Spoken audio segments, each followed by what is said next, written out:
شروع اللہ کے نام سے جو بڑا مہربان اور نہایت رحم کرنے والا ہے۔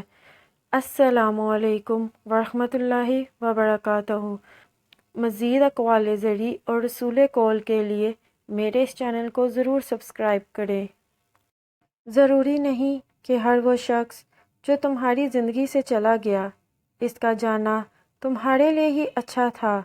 ہو سکتا ہے کہ یہ اس کے لیے اچھا ہو اور تم ہی اصل مصائب کی جڑ ہو، تو ہر معاملے میں اپنے لیے یہ تعصب نہ رکھو کہ تم ہی صالحین میں سے ہو۔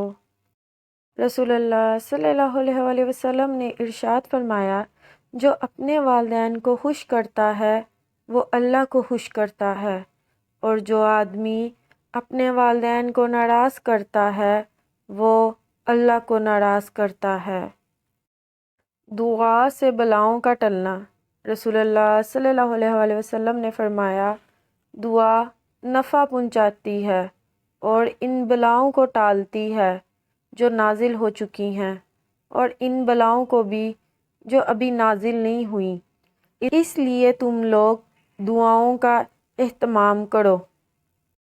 فرمان مصطفیٰ صلی اللہ علیہ وسلم، اگر ابن آدم انسان کے پاس سونے کی 2 وادیاں بھی ہوں تب بھی یہ تیسری کی خواہش کرے گا، اور ابن آدم کا پیٹ قبر کی مٹی ہی بھر سکتی ہے۔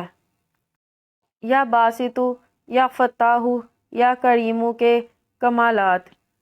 طریقہ وضو بے وضو، پاک ناپاک، اٹھتے بیٹھتے، سوتے جاگتے، چلتے پھرتے، روزانہ ہزاروں کی تعداد میں پڑھیں۔ تمام گھر والے پڑھیں۔ اگر سب نہیں پڑھ سکتے تو جتنے زیادہ پڑھیں گے اتنا نفع ہوگا۔ ان 3 کلمات کے فوائد یہ ہیں، اگر رزق میں تنگی ہے، معاشی تنگی ہے اور کاروبار میں بھی تنگی ہے تو ان 3 کلمات کو ہزاروں کی تعداد میں پڑھیں۔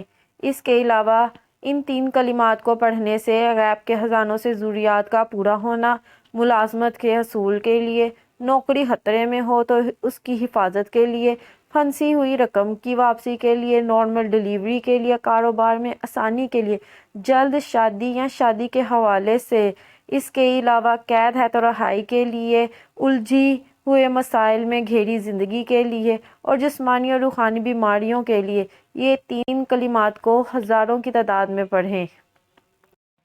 جھوٹ اس لیے بھی بک جاتا ہے کیونکہ سچ کو خریدنے کی اوقات ہر کسی کی نہیں ہوتی۔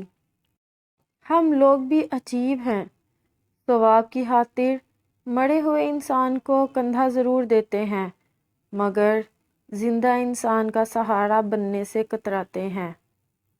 حدیث نبوی صلی اللہ علیہ وسلم، جوان کا توبہ کرنا۔